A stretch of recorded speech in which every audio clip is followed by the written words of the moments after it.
Hey, welcome back to another video. In this one, I'm gonna take this old scrap piece of ash that was destined to be thrown away and turn it into a couple of cool bookends. My niece needs some bookends and I thought this was perfect for it. So let's get into it. Let's build these.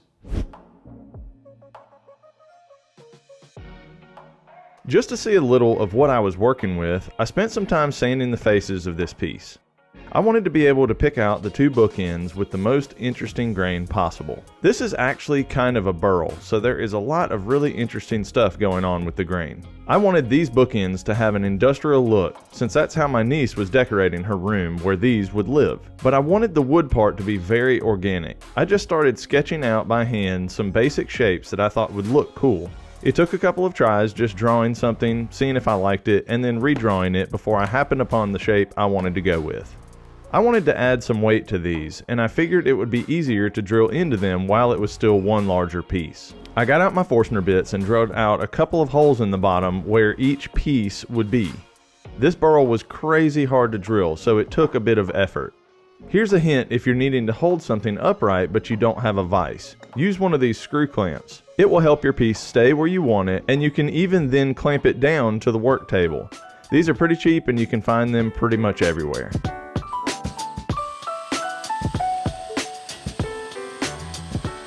I would have put the Forstner bit in my drill press, except this live edge piece would not have set at 90 degrees very well. That's why I struggled through by hand, and I do mean struggle.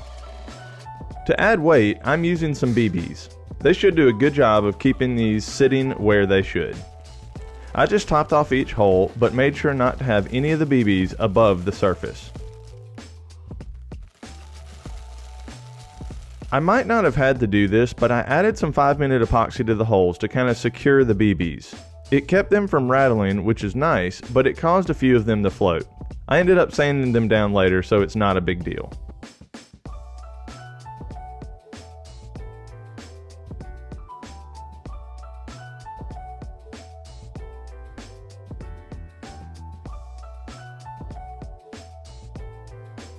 Now that all of that was done, it was finally time to split these into two bookends and start bringing them into the final shape I had drawn up. I took each piece to the bandsaw, and with just a few cuts, I now had two bookends, or closer to bookends than just a scrap piece of wood. We're getting there, okay?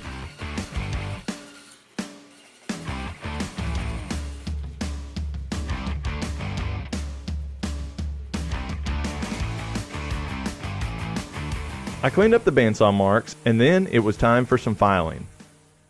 I used a series of files, picks, and a wire brush attachment for my drill to clean up the live edge burl side of these. They were pretty sharp in some places, and I didn't want that. I just hit any sharp parts with the files to round them a bit and cleaned out any dirt and loose debris.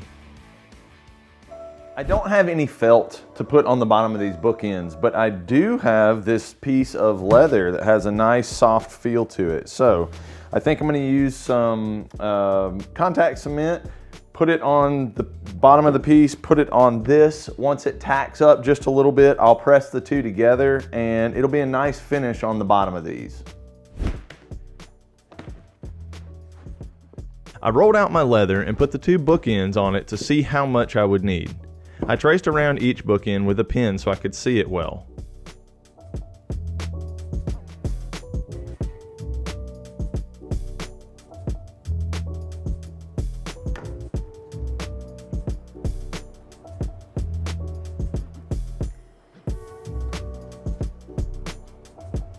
Then, I used my rotary cutter to cut the rough piece of leather for both bookends, and then refined it to the pin markings I had traced using a rotary cutter and an Ethan Carter leather-wrapped X-Acto. This thing is cool. Here I'm just rounding off the corners to match what I traced.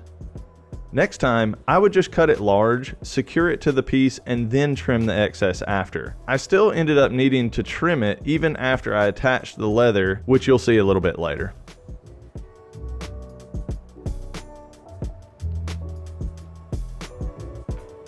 Well, I had to call an audible. I've had this contact cement for a while now, and I guess I didn't think it went bad that quickly. Opened it up, stirred it, everything, like all the solids are at the bottom. Read on the can, it says it can store up to 12 months if the if it's sealed tightly. Well, I think the last time I used this was like 2 years ago, so that's out. I grabbed my Starbond CA glue since I had that on hand, and while it seemed to hold just fine, it tended to show through the leather and kind of make it look wet. I didn't want that look.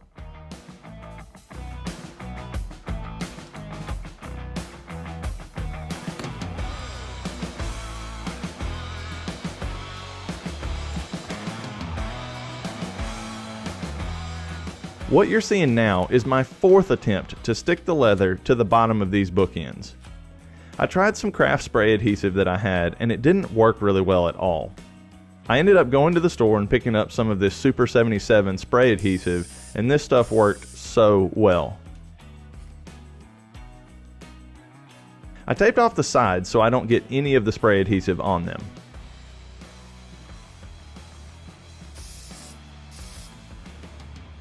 For this spray adhesive, you spray a little bit on each piece, both the leather and the wood. Let them dry for about 5 or 6 minutes or until they get a little bit tacky, and then stick them together for a permanent bond.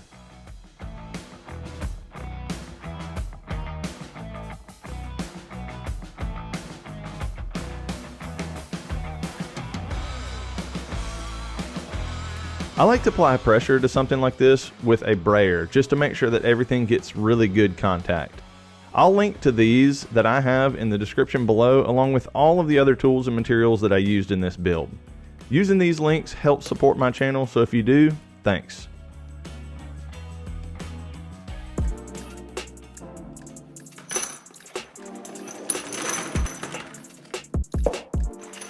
For the industrial look, I'm going to use some iron pipe. They always have a little bit of grease and oil on them when they arrive, so I dumped all of the pieces in a bin and just gave them a good wash. Just regular dish soap and water works well, but be sure to dry them off really well. Even drying them as well as I could, there were a few parts that flash rusted, but that's okay. I'll show you how I took care of that coming up.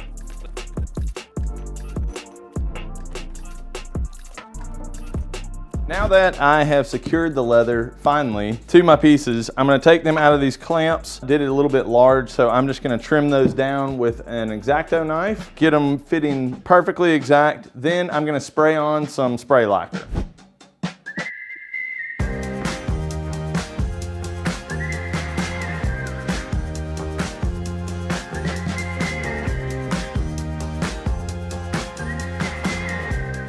Just look at how clean the leather turned out. I really am glad I went this way.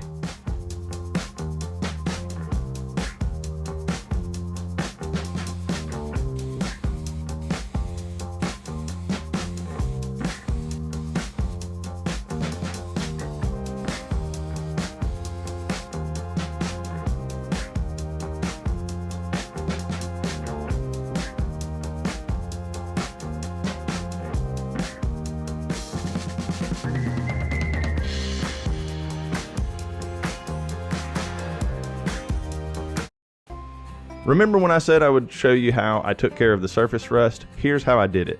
I grabbed a Scotch-Brite scrubber, one of those that would not mar the metal, and buffed off the little bit of rust that had formed. Then I just sprayed a couple of quick layers of lacquer on the parts to prevent them from rusting again. In between coats of lacquer on the wood pieces, I typically use a brown paper bag to just smooth the surface a bit. It gets rid of any of the nibs and makes for a really smooth finished piece. Just use it like you would a piece of sandpaper and scrub the entire piece with it.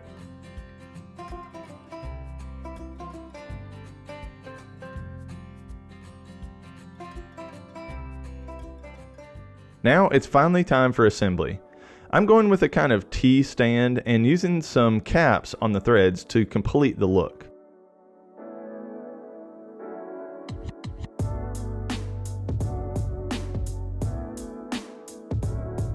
And I wanted to put the leather on first, so when I attached the pipe, I could make sure it would touch the surface and match the height of the bookend with the leather on the bottom.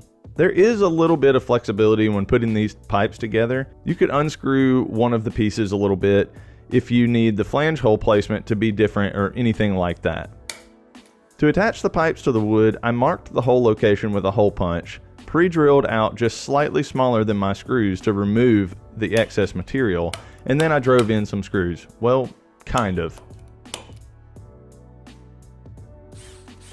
Despite all of that prep to make sure that the screws would go in okay, I had 2 of the first 3 screws break inside the wood.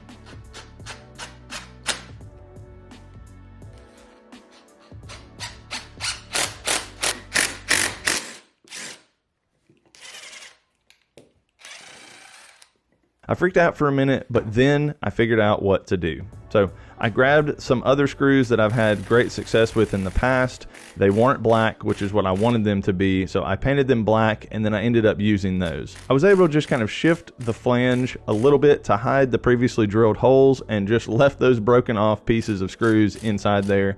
No one will ever know. Well, maybe some people will now.